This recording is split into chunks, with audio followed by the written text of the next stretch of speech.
Hi hello ಎಲ್ಲರಿಗೂ ನಮಸ್ಕಾರ. ಪ್ರಚಲಿತ ಘಟನೆಗಳಿಗೆ ಸಂಬಂಧಿಸಿದಂತೆ ಅದರ ಮುಂದುವರೆದ ಭಾಗ ಇಂದಿನ ತರಗತಿಯಾಗಿರುತ್ತದೆ. ಸೊ ಎಲ್ಲರಿಗೂ ಸ್ವಾಗತ ಕೋರುತ್ತಾ ಇಂದಿನ ತರಗತಿ ಸ್ಟಾರ್ಟ್ ಮಾಡೋಣ. ಸೊ ಇಂದಿನ ತರಗತಿಯಲ್ಲಿ ಮೊದಲನೇ ಪ್ರಶ್ನೆ ಹೀಗಿದೆ: ಇವುಗಳಲ್ಲಿ ಯಾವುದರಿಂದ ಗಾಳಿಯ ವೇಗವನ್ನು ಅಳೆಯುತ್ತಾರೆ? ಇವುಗಳಲ್ಲಿ ಯಾವುದರಿಂದ ಗಾಳಿಯ ವೇಗವನ್ನು ಅಳೆಯುತ್ತಾರೆ? Option A anemometer, option B hygrometer, option C galvanometer, option D spectrometer. ಇವುಗಳಲ್ಲಿ ಯಾವುದರಿಂದ ಗಾಳಿಯ ವೇಗವನ್ನು ಅಳೆಯುತ್ತಾರೆ? ಸೊ ಇದಕ್ಕೆ ಸರಿಯಾದ ಉತ್ತರ ಆಪ್ಷನ್ ಎ ಅನಿಮೋಮೀಟರ್. ಈ ಅನಿಮೋಮೀಟರ್ನಿಂದ ಗಾಳಿಯ ವೇಗವನ್ನು ಅಳೆಯುತ್ತಾರೆ. ಹಾಗಾದರೆ ಹೈಗ್ರೋಮೀಟರ್ ಯಾವುದರ ಅಳತೆ ಮಾಡಲು ಬಳಸುತ್ತಾರೆ ಅಂದರೆ, ಹೈಗ್ರೋಮೀಟರ್ ವಾತಾವರಣದಲ್ಲಿರುವ ತೇವಾಂಶವನ್ನು ಅಳೆಯಲು ಬಳಸುತ್ತಾರೆ. ವಾತಾವರಣದಲ್ಲಿರುವ ತೇವಾಂಶವನ್ನು ಅಳೆಯಲು ಬಳಸುವ ಮೀಟರ್ ಯಾವುದು ಅಂದರೆ ಅದು ಹೈಗ್ರೋಮೀಟರ್. ಇನ್ನು ಗ್ವಾಲಿನೋಮೀಟರ್, ಈ ಗ್ವಾಲಿನೋಮೀಟರ್ ಯಾವುದಕ್ಕಾಗಿ ಬಳಸುತ್ತಾರೆ ಅಂದರೆ ವಿದ್ಯುತ್ ಶಕ್ತಿಯನ್ನು ಅಳತೆ ಮಾಡಲು ಬಳಸುತ್ತಾರೆ. ಗ್ವಾಲಿನೋಮೀಟರ್ ವಿದ್ಯುತ್ ಶಕ್ತಿಯನ್ನು ಅಳತೆ ಮಾಡಲು ಬಳಸುತ್ತಾರೆ. ಇನ್ನು ಸ್ಪೆಕ್ಟ್ರೋಮೀಟರ್, ಈ ಸ್ಪೆಕ್ಟ್ರೋಮೀಟರ್ ಯಾವುದರ ಬಳಕೆ ಮಾಡಲು ಬಳಸುತ್ತಾರೆ ಅಂದರೆ ವಿದ್ಯುತ್ ರೋಹಿತದ ತರಂಗತೆಯನ್ನು ಅಳೆಯಲು. ವಿದ್ಯುತ್ ರೋಹಿತದ ತರಂಗತೆಯನ್ನು ಅಳೆಯಲು ಈ ಸ್ಪೆಕ್ಟ್ರೋಮೀಟರನ್ನು ಬಳಸುತ್ತಾರೆ. ಹಾಗಾದರೆ ಮೀಟರ್ಗಳ ಮೇಲೆ ಯಾವುದರಿಂದ ಅಳೆಯುತ್ತಾರೆ ಅನ್ನೋದರ ಮೇಲೆ ಒಂದು ಪ್ರಶ್ನೆ ಅಂತೂ ಗ್ಯಾರಂಟಿ ಇದ್ದೇ ಇರುತ್ತೆ. ಸೊ ಇವುಗಳನ್ನು ಸರಿಯಾಗಿ ಒಂದು ಸಾರಿ ನೋಡ್ಕೋಬೇಕು. ನೆಕ್ಸ್ಟ್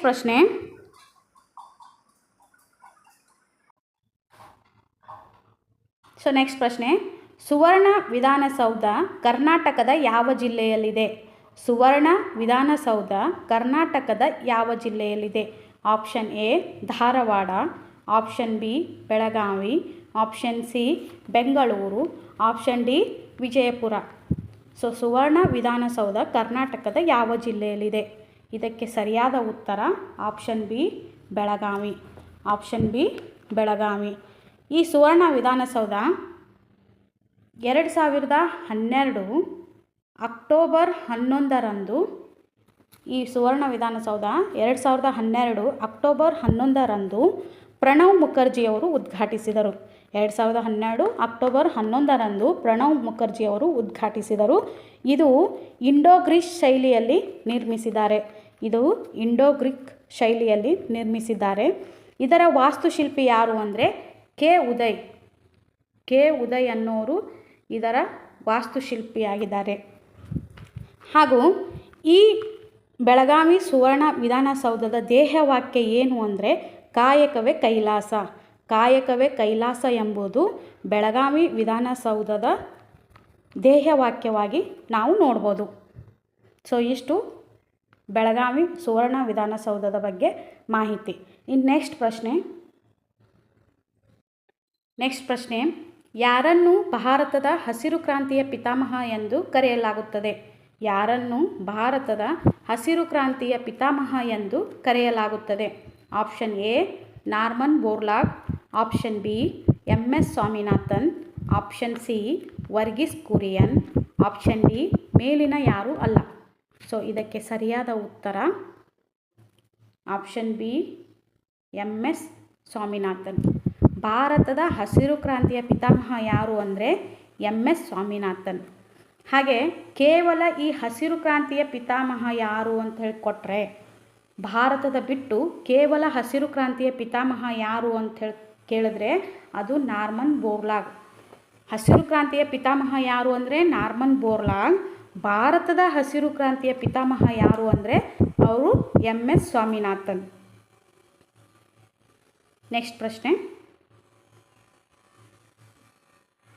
ನೆಕ್ಸ್ಟ್ ಮೋಹಿನಿ ಆಟಮ್ ಎಂಬ ನೃತ್ಯ ಯಾವ ರಾಜ್ಯಕ್ಕೆ ಸಂಬಂಧಿಸಿದೆ?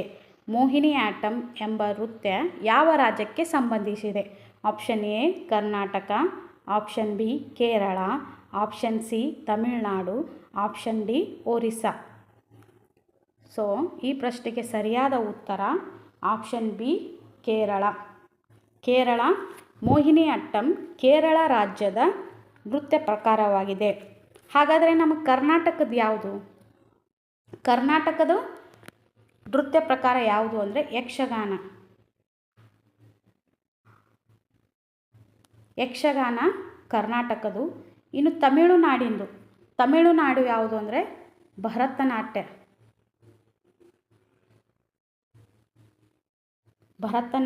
ತಮಿಳುನಾಡು. ಇನ್ನು ಒರಿಸ್ಸಾದು ಒಡಿಸ್ಸಿ. ಕರ್ನಾಟಕದು ಯಕ್ಷಗಾನ, ಕೇರಳದು ಮೋಹಿನಿಯಾಟ್ಟಂ, ತಮಿಳುನಾಡಿಂದು ಭರತನಾಟ್ಯ, ಒರಿಸ್ಸಾದು ಒಡಿಸ್ಸಿ. ಇದನ್ನು ಹೊರತುಪಡಿಸಿ ಈ ಕರ್ನಾಟಕದ್ದು ಇನ್ನೊಂದು ಫೇಮಸ್ ನೃತ್ಯ ಯಾವುದಿದೆ ಅಂದರೆ ಅದು ಕಥಕ್ಕಳಿ. ಕೇರಳದು ಇನ್ನೊಂದು ಯಾವುದು ಅಂದರೆ ಅದು ಕಥಕ್ಕಳಿ.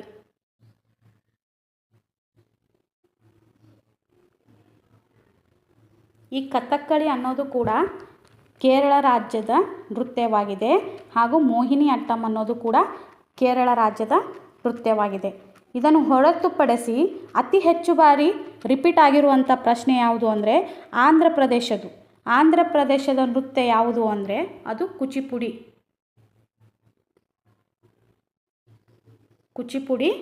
ಆಂಧ್ರ ಪ್ರದೇಶದ ನೃತ್ಯವಾಗಿದೆ. ಕರ್ನಾಟಕದು ಯಕ್ಷಗಾನ, ಕೇರಳದು ಕಥಕ್ಕಳಿ, ಮೋಹಿನಿಯಾಟ್ಟಂ ಇವು ಕೇರಳ ರಾಜ್ಯದ್ದು, ಹಾಗೂ ತಮಿಳುನಾಡದ್ದು ಭರತನಾಟ್ಯ, ಒರಿಸ್ಸಾದು ಒಡಿಸ್ಸಿ. ನೆಕ್ಸ್ಟ್ ಪ್ರಶ್ನೆ. ಈ ಕೆಳಕಂಡ ಯಾವುದು ಭಾರತದ ಬಂಡವಾಳ ಮಾರುಕಟ್ಟೆಯ ನಿಯಂತ್ರಕ ಆಗಿರುತ್ತದೆ?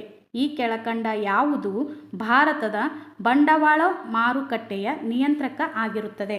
Option A RBI, option B APMC, option C SEBI, option D DRD. So ಇದಕ್ಕೆ ಸರಿಯಾದ ಉತ್ತರ ಆಪ್ಷನ್ ಸಿ ಸೆಬಿ. ಈ ಸೆಬಿ ಅನ್ನೋದು ಭಾರತದ ಬಂಡವಾಳ ಮಾರುಕಟ್ಟೆಯ ನಿಯಂತ್ರಕ ಆಗಿರುತ್ತದೆ. ಇದು ಸ್ಥಾಪನೆಯಾಗಿದ್ದು 1988ರಲ್ಲಿ. ಸೆಬಿ ಸ್ಥಾಪನೆಯಾಗಿದ್ದು 1988ರಲ್ಲಿ. ಇದರ ಕೇಂದ್ರ ಕಚೇರಿ ಮುಂಬೈಯಲ್ಲಿದೆ. ಮುಂಬೈ. ಸ್ಥಾಪನೆಯಾಗಿದ್ದು 1948. ಇದರ ಕಾರ್ಯ ಏನು ಅಂದರೆ ಭಾರತದ ಬಂಡವಾಳ ಮಾರುಕಟ್ಟೆಯ ನಿಯಂತ್ರಕ ಆಗಿ ಕಾರ್ಯವನ್ನು ನಿರ್ವಹಿಸುತ್ತದೆ. ನೆಕ್ಸ್ಟ್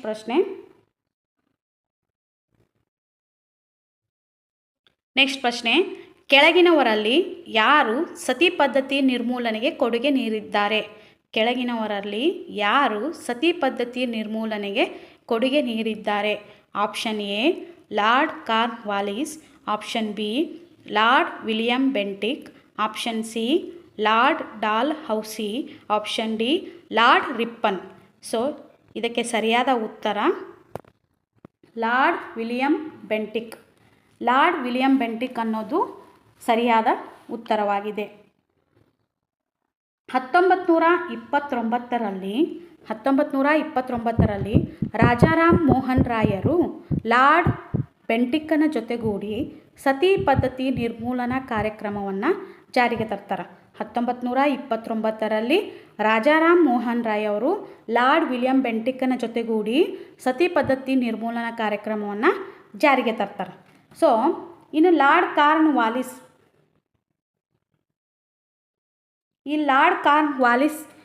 ಇವ್ರು ಏನು ಮಾಡ್ತಾರಂದ್ರೆ ಖಾಯಂ ಜಮೀನ್ದಾರಿ ಪದ್ಧತಿಯನ್ನು ಜಾರಿಗೆ ತರ್ತಾರೆ.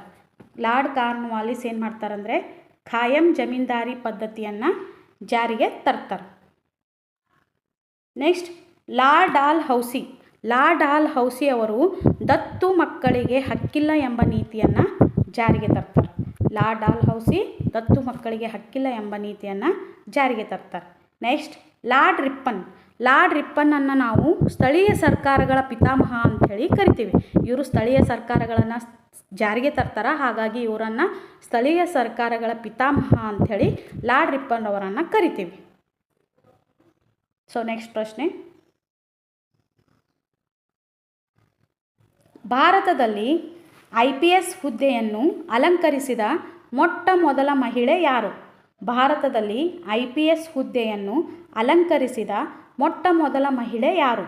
Option A Kiran Bedi, option B Archana Ram Sundaram, option C Aruna Bahuguna, option C Kanchana Chaudhari Bhattacharya. So ಇದಕ್ಕೆ ಸರಿಯಾದ ಉತ್ತರ ಆಪ್ಷನ್ ಎ ಕಿರಣ್ ಬೇಡಿ. ಕಿರಣ್ ಬೇಡಿ ಅವರು ಭಾರತದಲ್ಲಿ IPS ಹುದ್ದೆಯನ್ನು ಅಲಂಕರಿಸಿದ ಮೊಟ್ಟ ಮೊದಲ ಮಹಿಳೆ ಅಂಥೇಳಿ ನಾವು ನೋಡ್ಬೋದು. ಇವರು 1972ರ ಬ್ಯಾಚ್ನಲ್ಲಿ ಆಯ್ಕೆಯಾಗಿದ್ದರು. 1972ರ ಬ್ಯಾಚ್ನಲ್ಲಿ ಕಿರಣ್ ಬೇಡಿ ಅವರು IPS ಆಗಿ ಆಯ್ಕೆಯಾಗಿದ್ದರು. ನೆಕ್ಸ್ಟು, ದೇಶದ ಮೊದಲ DGP ಆಗಿ ಕೆಲಸ ಮಾಡಿದ ಮೊದಲ ಮಹಿಳೆ ಯಾರು ಅಂದರೆ ಈ ಕಾಂಚನಾ ಚೌಧರಿ ಭಟ್ಟಾಚಾರ್ಯರು. ಕಾಂಚನಾ ಚೌಧರಿ ಭಟ್ಟಾಚಾರ್ಯರು ದೇಶದ ಮೊದಲ DGP ಆಗಿ ಕೆಲಸ ಮಾಡಿದ ಮೊದಲ ಮಹಿಳೆ. ಇನ್ನು ಸಶಸ್ತ್ರ ಸೀಮಾಬಲದ ಮೊದಲ ಮುಖ್ಯಸ್ಥೆ ಯಾರು ಅಂದರೆ ಅರ್ಚನಾ ರಾಮ್ ಸುಂದರಂ. ಸಶಸ್ತ್ರ ಸೀಮಾಬಲದ ಮೊದಲ ಮುಖ್ಯಸ್ಥೆ ಯಾರು ಅಂದರೆ ಅರ್ಚನಾ ರಾಮ್ ಸುಂದರಂ. ಇನ್ನು ರಾಷ್ಟ್ರೀಯ ಮೊದಲ ಮಹಿಳಾ ಮುಖ್ಯಸ್ಥರಾಗಿ ಆಯ್ಕೆ ಆದವರು ಯಾರು ಅಂದರೆ ಅರುಣಾ ಬಹುಗುಣ್. ರಾಷ್ಟ್ರೀಯ ಮೊದಲ ಮಹಿಳಾ ಮುಖ್ಯಸ್ಥರಾಗಿ ಅರುಣಾ ಬಹುಗುಣ್. ಸಶಸ್ತ್ರ ಸೀಮಾಬಲದಿಂದ ಮೊದಲ ಮುಖ್ಯಸ್ಥೆ ಯಾರು ಅಂದರೆ ಅರ್ಚನಾ ರಾಮ್ ಸುಂದರಂ. ದೇಶದ ಮೊದಲ DGP ಆಗಿ ಕೆಲಸ ಮಾಡಿದ ಮೊದಲ ಮಹಿಳೆ ಯಾರು ಅಂದರೆ ಕಾಂಚನಾ ಚೌಧರಿ. ಕಿರಣ್ ಬೇಡಿಯವರು ಮೊದಲ IPS ಹುದ್ದೆಯನ್ನು ಅಲಂಕರಿಸಿದ ಮೊಟ್ಟ ಮೊದಲ ಮಹಿಳೆ. ಸೊ ನೆಕ್ಸ್ಟ್ ಪ್ರಶ್ನೆ,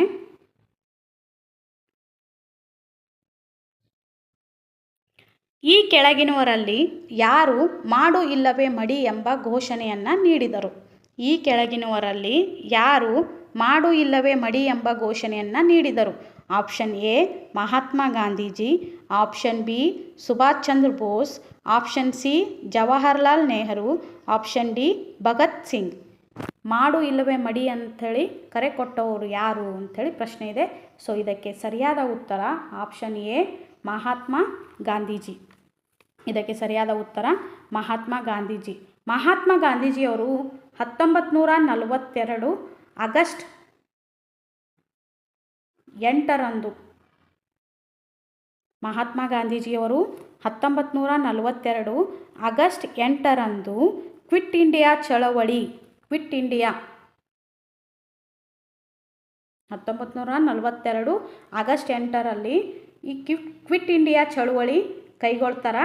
ಈ ಕ್ವಿಟ್ ಇಂಡಿಯಾ ಚಳುವಳಿಯ ಸಮಯದಲ್ಲಿ ಮಹಾತ್ಮ ಗಾಂಧೀಜಿಯವರು ಮಾಡು ಇಲ್ಲವೇ ಮಡಿ ಎಂಬ ಘೋಷವಾಕ್ಯವನ್ನು ನೀಡ್ತಾರೆ.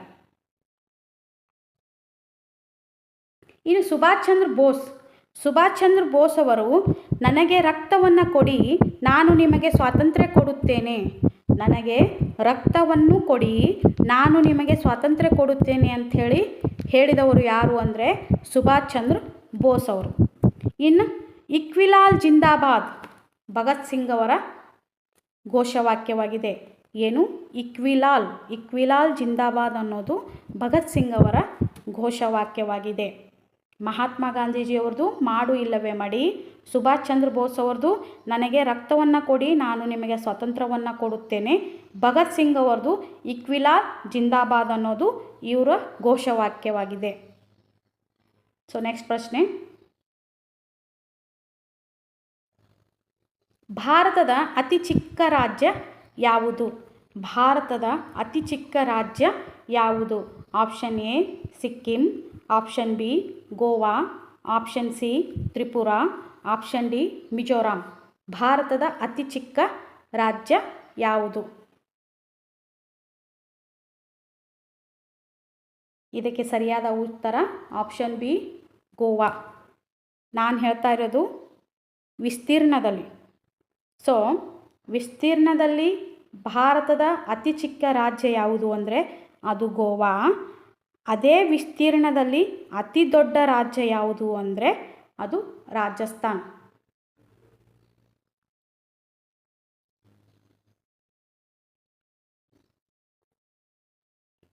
ವಿಸ್ತೀರ್ಣದಲ್ಲಿ ಅತಿ ಚಿಕ್ಕ ರಾಜ್ಯ ಗೋವಾ. ವಿಸ್ತೀರ್ಣದಲ್ಲಿ ಭಾರತದ ಅತಿ ದೊಡ್ಡ ರಾಜ್ಯ ಯಾವುದು ಅಂದರೆ ಅದು ರಾಜಸ್ಥಾನ್. ಇನ್ನು ಜನಸಂಖ್ಯೆಯಲ್ಲಿ ನಾವು ಪರಿಗಣನೆ ಮಾಡಿದ್ರೆ ಜನಸಂಖ್ಯೆಯಲ್ಲಿ ಅತಿ ದೊಡ್ಡ ರಾಜ್ಯ ಉತ್ತರ ಪ್ರದೇಶ್. ಜನಸಂಖ್ಯೆಯಲ್ಲಿ ಅತಿ ದೊಡ್ಡ ರಾಜ್ಯ ಉತ್ತರ ಪ್ರದೇಶ್. ಹಾಗೂ ಜನಸಂಖ್ಯೆಯಲ್ಲಿ ಅತಿ ಚಿಕ್ಕ ರಾಜ್ಯ ಯಾವುದು ಅಂದರೆ ತ್ರಿಪುರ. ತ್ರಿಪುರ ಜನಸಂಖ್ಯೆ ಪರಿಗಣನೆ ಮಾಡಿದ್ರೆ ಅತಿ ಚಿಕ್ಕ ರಾಜ್ಯ ತ್ರಿಪುರ, ಅತಿ ದೊಡ್ಡ ರಾಜ್ಯ ಉತ್ತರ ಪ್ರದೇಶ್. ವಿಸ್ತೀರ್ಣದಲ್ಲಿ ಪರಿಗಣನೆ ಮಾಡಿದ್ರೆ ಅತಿ ಚಿಕ್ಕ ರಾಜ್ಯ ಗೋವಾ, ಅತಿ ದೊಡ್ಡ ರಾಜ್ಯ ರಾಜಸ್ಥಾನ್. ಸೊ ಇಲ್ಲಿಯವರೆಗೂ 10 ಪ್ರಶ್ನೆಗಳನ್ನು ನಾನು ನಿಮ್ಮ ಎದುರಿಗೆ ಚರ್ಚೆ ಮಾಡಿದ್ದೀನಿ. ಇವು 10 ಪ್ರಶ್ನೆಗಳು ತುಂಬ ಇಂಪಾರ್ಟೆಂಟ್ ಆದ ಪ್ರಶ್ನೆಗಳಾಗಿವೆ. ಸೊ ನಾ ಹಿಂದಿನ ತರಗತಿಯಲ್ಲೂ ಕೂಡ ಮಾಡಿರುವಂಥ 2 ವಿಡಿಯೋಗಳು ಕೂಡ ತುಂಬ ಇಂಪಾರ್ಟೆಂಟ್ ಆಗಿದೆ. ಸೊ ನಿಮ್ಮೆಲ್ಲರ ಪ್ರೀತಿ ವಿಶ್ವಾಸ ನನ್ನ ಮೇಲೆ ಹಾಗೂ ನನ್ನ ಚಾನಲ್ ಮೇಲೆ ಯಾವಾಗಲೂ ಇರಲಿ. ದಯವಿಟ್ಟು ಸಬ್ಸ್ಕ್ರೈಬ್ ಮಾಡಿ, ಲೈಕ್ ಮಾಡಿ, ಶೇರ್ ಮಾಡಿ. ನೀವು ಸಬ್ಸ್ಕ್ರೈಬ್ ಮಾಡಿ, ಲೈಕ್ ಮಾಡಿ, ಜಾಸ್ತಿ ವ್ಯೂಸ್ ಬರಾದರೆ ನನಗೂ ವಿಡಿಯೋ ಮಾಡೋದಕ್ಕೆ ಅನುಕೂಲ ಆಗುತ್ತೆ, ಹಾಗೆ ಸಂತೋಷವಾಗುತ್ತೆ. ನಿಮ್ಮೆಲ್ಲರ ಪ್ರೀತಿ ವಿಶ್ವಾಸ ಈ ನನ್ನ ಚಾನಲ್ ಮೇಲೆ ಯಾವಾಗಲೂ ಹೀಗೆ ಇರಲಿ. ಸೊ ಇಲ್ಲಿವರೆಗೂ ನನ್ನ ಚಾನಲ್ ವೀಕ್ಷಣೆ ಮಾಡಿದ ಎಲ್ಲರಿಗೂ ತುಂಬು ಹೃದಯದ ಧನ್ಯವಾದಗಳು. Thank you so much.